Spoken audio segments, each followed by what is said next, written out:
John Aldridge. I'm from Lincoln Laboratory, which is an off-campus laboratory that I'll introduce in a few slides.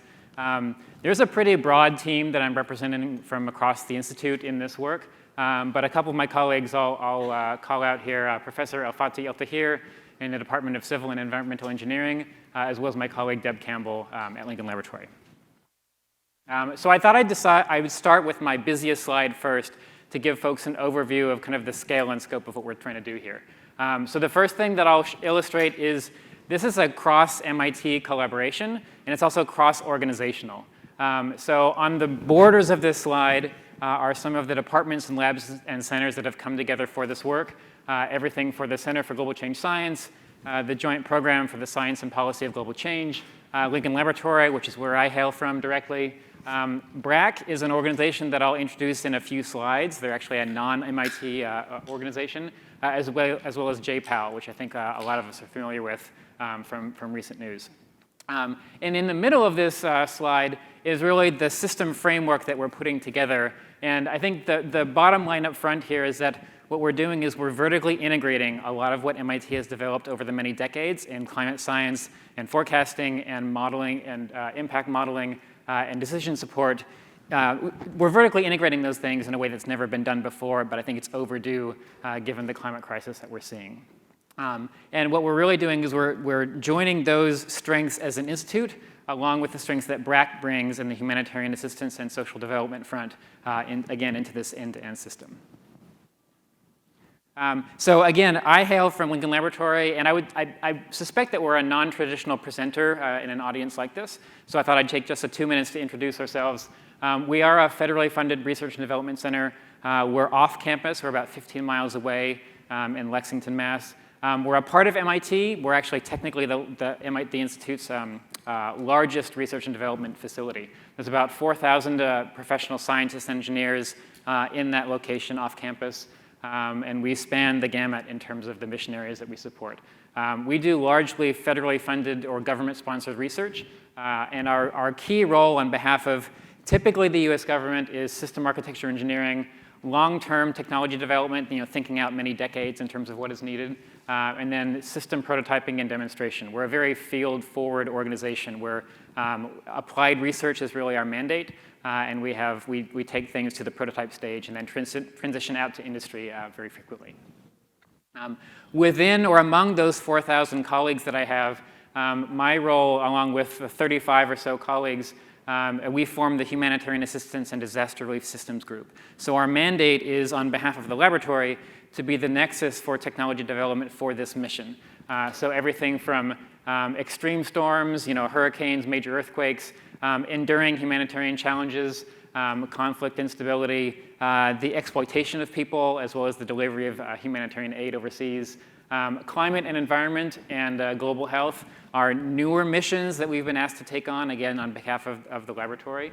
And that third column, the global risks to life, habitability, and livelihoods that that stem from climate change, that's the reason that we're kind of on this team. So again, we try to think big for game-changing technologies that tackle the most significant challenges in these spaces. Being a microcosm of the laboratory, we have to be good at a lot of things as a small team because we're mission-focused. So we do everything from quantitative systems analysis, deploying and leveraging novel sensors that the laboratory or other organizations put together. We develop decision support architectures and systems. How do you synthesize complex data sets into information-ready and decision-ready systems for stakeholders and decision makers? That's really an expertise that we bring to this program. We collect our own data. We develop our own analytics and algorithms. And we also play very well with others. We're very good at taking a systems view of a large problem and thinking like, OK, we have something to bring, but the rest of the community does also. What are the right players to bring together for a difficult challenge? So the global challenges or the global impacts of climate change, I think many of us are familiar with, but it's worth recognizing overtly. Rising sea levels, intensifying and more frequent cyclones, deadly heat waves that are both protracted, they last longer now and they're more intense. Severe droughts like our colleague earlier in the morning cited in the United States and overseas. more frequent and intense wildfires, and then all of those 5 impact human health or the human system in a variety of ways. And we experience that here in the United States, I think, very clearly, but it's even more striking overseas, oftentimes in vulnerable populations around the world. So that's really our motivation for this work, is the pressure that climate change brings on these vulnerable populations. It's been long acknowledged, but almost controversial in some ways, that increased stress is going to further destabilize already fragile areas of the world. And these climate extremes have already been linked to increased intergroup conflict in some environments. These extremes lead to disasters. That leads to displacement oftentimes, where people will either voluntarily or involuntarily migrate from one region to another, often without necessarily the blessing of their neighbors. That leads to resource conflict, tensions that arrive from that, and again, in some instances, it can indirectly or directly lead to conflict. We're going to have to adapt to climate change, regardless of how effective or how well we manage to mitigate it. And especially in these in and out migration hotspots, that's going to further stress infrastructure and the social support systems that already exist. So there's this globally recognized need that we need to be more proactive in our risk understanding and our resilience planning for climate change. So if you think about a framework, like how would you do this in a vertically integrated way, or how would you start to flesh it out? There are kind of 3 main stages that we've broken apart in. One is that you need to understand the local effects. So again, you reach back to all of those impacts that climate change is foisting on us now: heat waves, droughts, flooding, sea level rise, so the salinity intrusion that comes from that, and then again, increasing numbers and intensity of major storms. You need to look at all of these impacts and then characterize how that impacts human systems, both here at home and then also overseas. So we call this systems analysis. How do you address the social, economic, and political effects of these phenomena?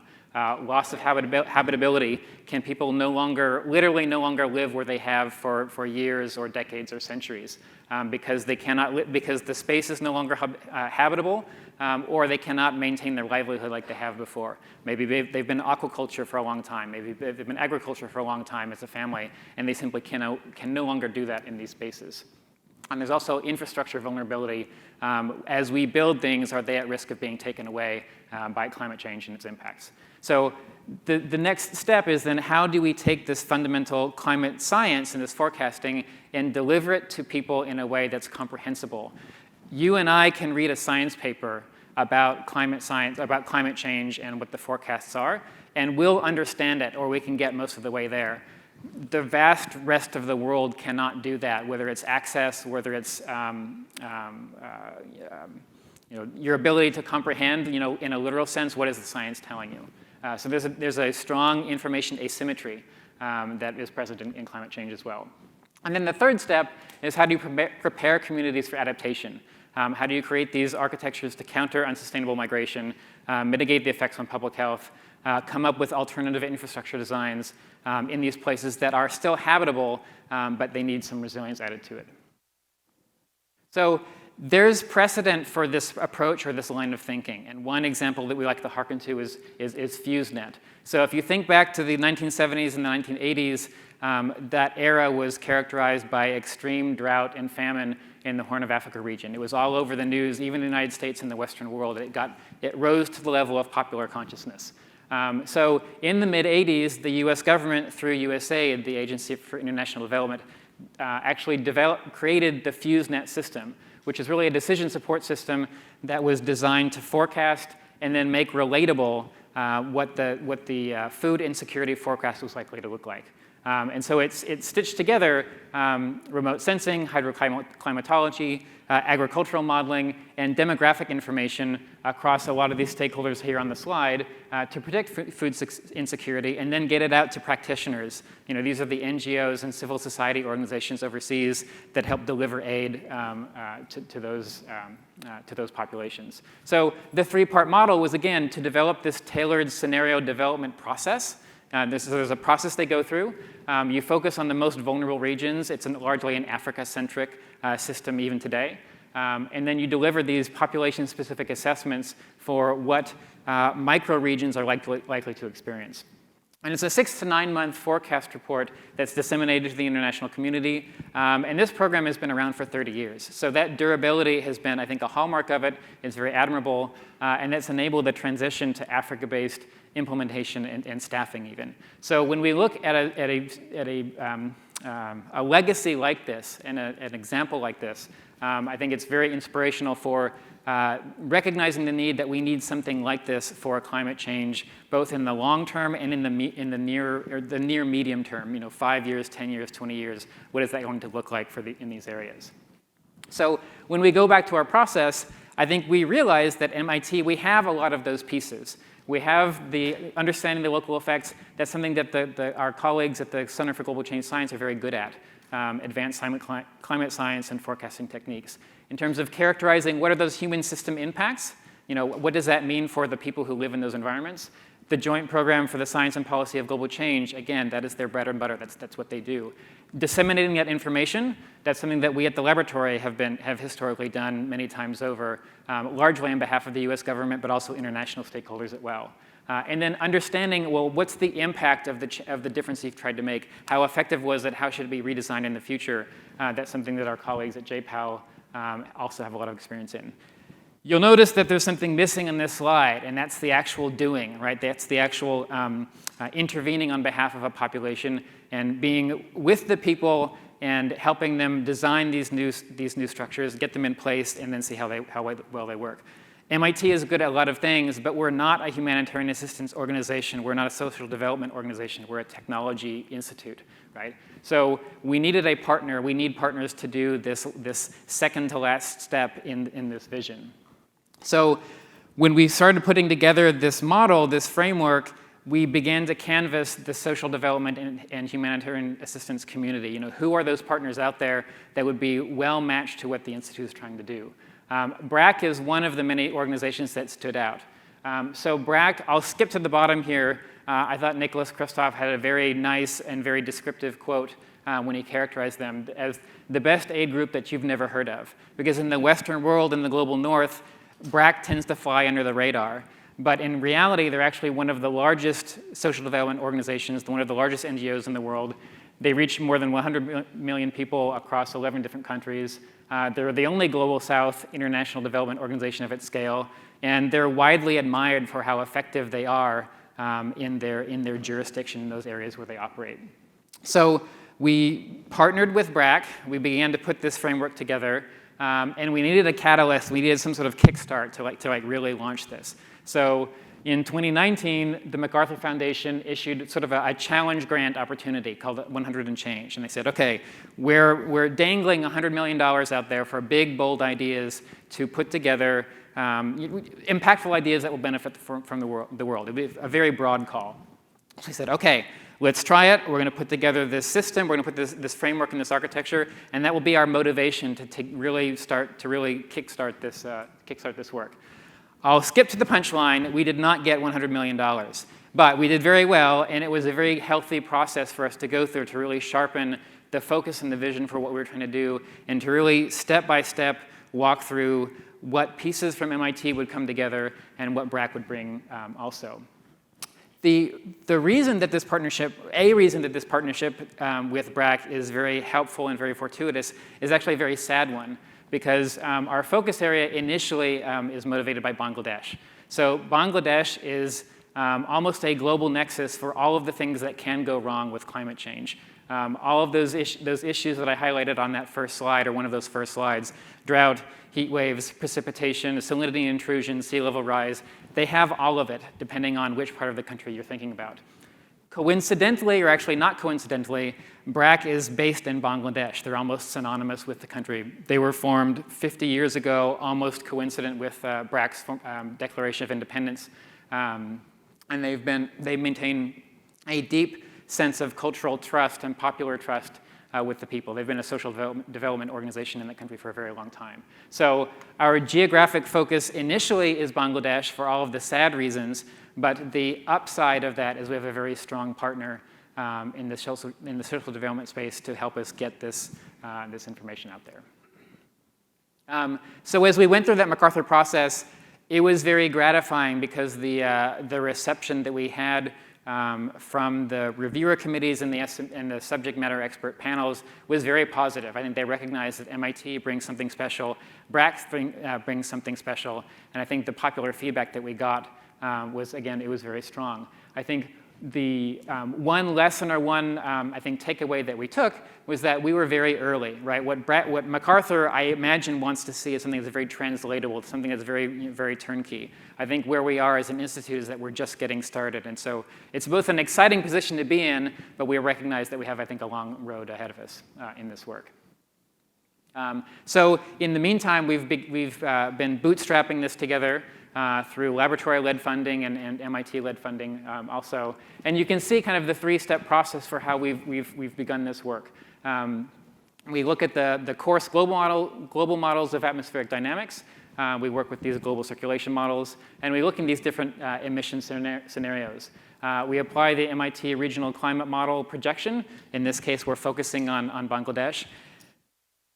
One of the remarkable things that we're doing here is we're taking this macro scale look at climate change and we're making it very tailored and very localized. So in this case, we're looking at that, we're dynamically downscaling these forecasts to higher spatial resolution in the 10-kilometer class. So this really allows you to look at the village scale to understand what your climate future is going to look like in terms of temperature, participation patterns, things like that.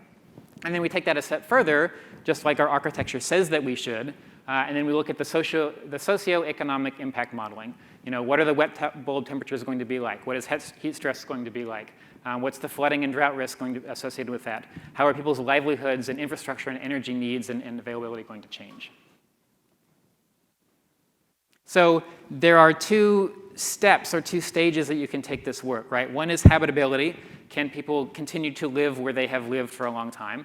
And the other is how well can they live there? What are their livelihoods going to be like? In that first step, or in that first stage, we're working with BRAC to investigate again, can people continue to live there and thrive from a basic human existence perspective? So cyclone and climate resilient housing and shelter designs. Can we create adaptive drinking water solutions? These are legacy or these existing programs that BRAC has in place. And the recognition is that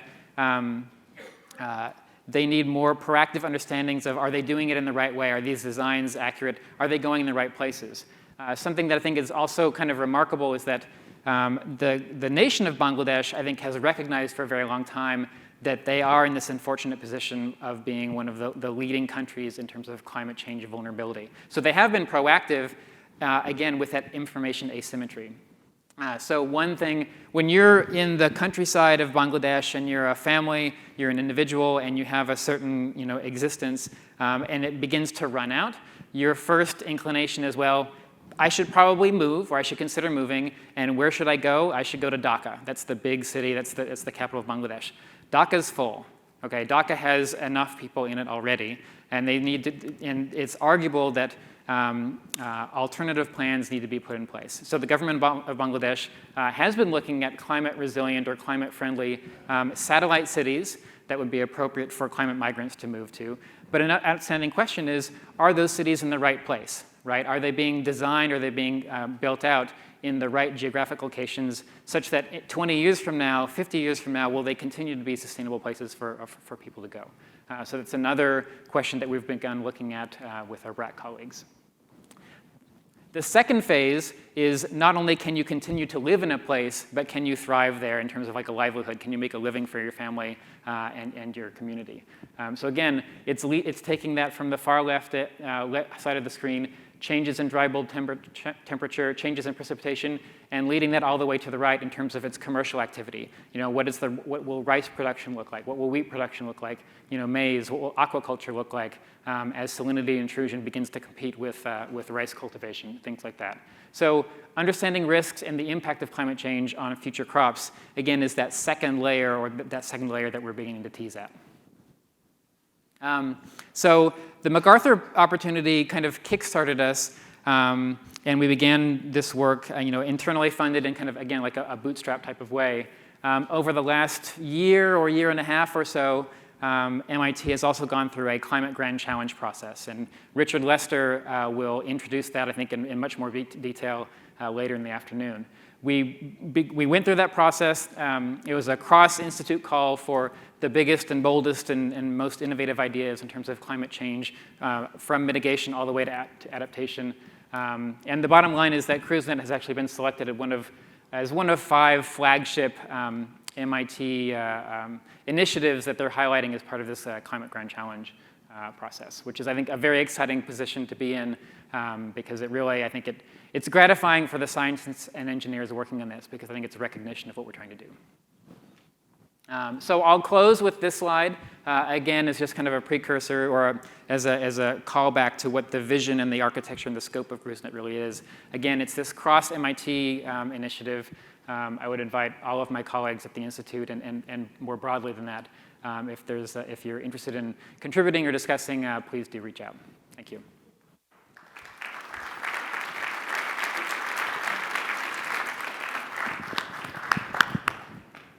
Thank you, John.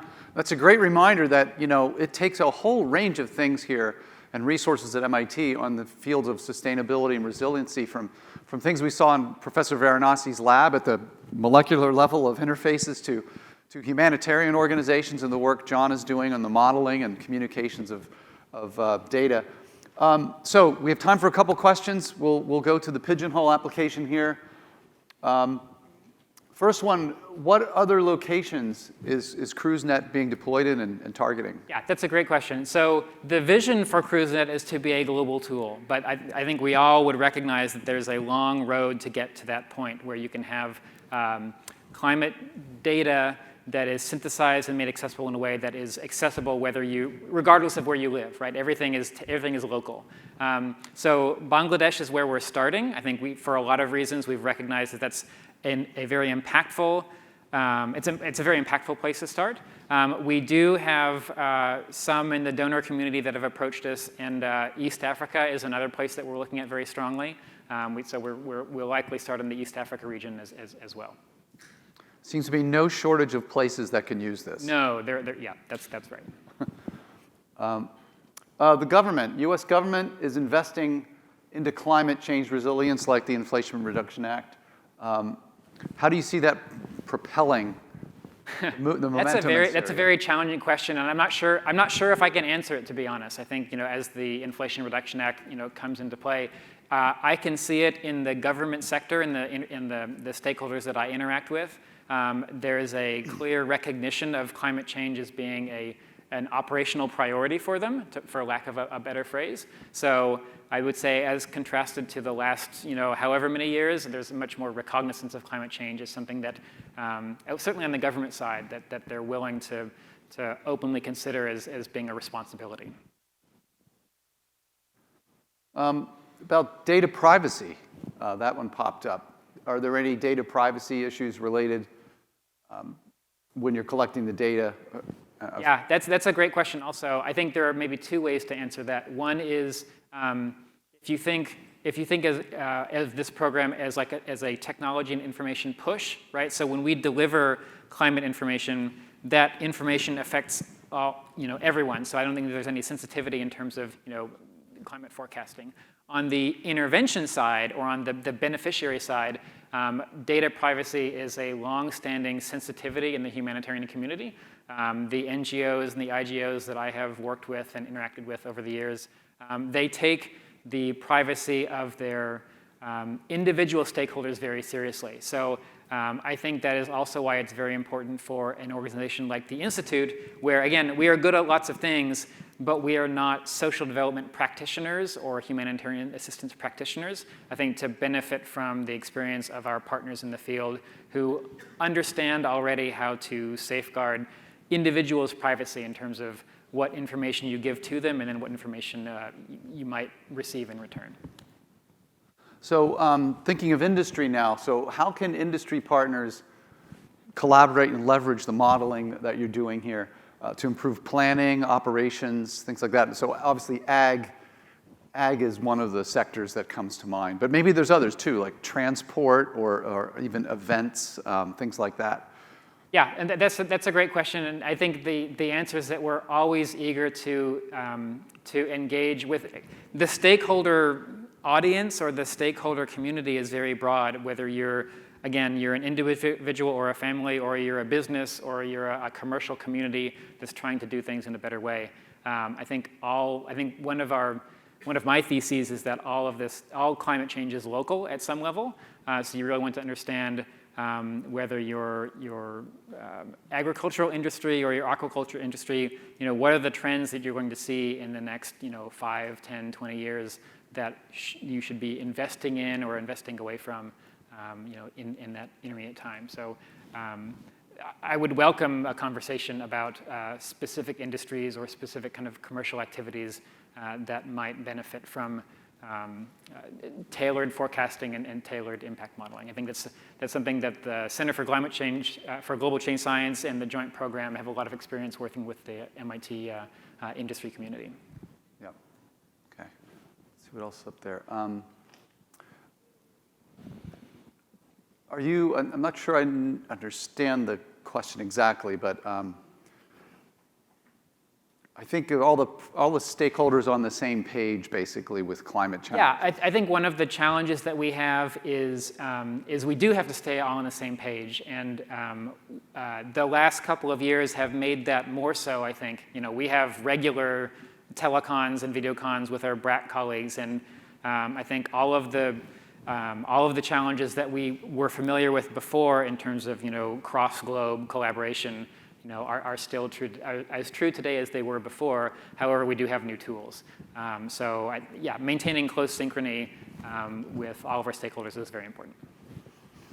Absolutely. We're something this complicated with so many. Yeah. All right. Well, thank you so much, John. Great to hear about this. Thank you. Thank you.